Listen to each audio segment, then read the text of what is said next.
Maana halisi ya mshikamano na umoja ndio huu. Sunlight Sport Promotion iliyoleta mabadiliko katika mpira wa miguu. Ilianzisha ligi mahususi kwa ajili ya kunyanyua vipaji vya vijana kuonyesha uwezo na vitu vingine vyote vinavyohusu mpira wa miguu. Mwanzilishi wa Sunlight Sport Promotion alikuwa ni Saleh Al-Rashid, akifuatiwa na Muhammad Abdalla pamoja na Elias Mjema na wengineo, akiwemo mama mlezi pamoja na mwenyekiti wa Sunlight Sport Promotion.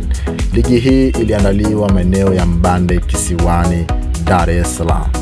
Ligi hii ilikuwa na ushindani mkubwa, ushindani ambao vijana walionyesha vipaji vyao kuanzia ligi ilipoanza mpaka ligi ilipoisha na mshindi akajulikana ni nani.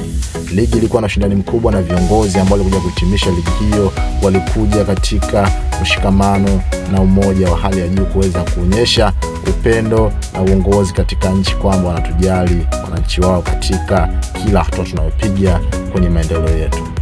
Ligi hii iliweza kuisha vizuri bila changamoto yoyote, bila matatizo yote. Mshindi alipatikana na watu walifurahi sana, na hii ndiyo maana halisi ya Sunlight Sport Promotion. Vijana walicheza mpira na kuonyesha vipaji. Kwa hiyo hii ndiyo maana halisi ya umoja na mshikamano.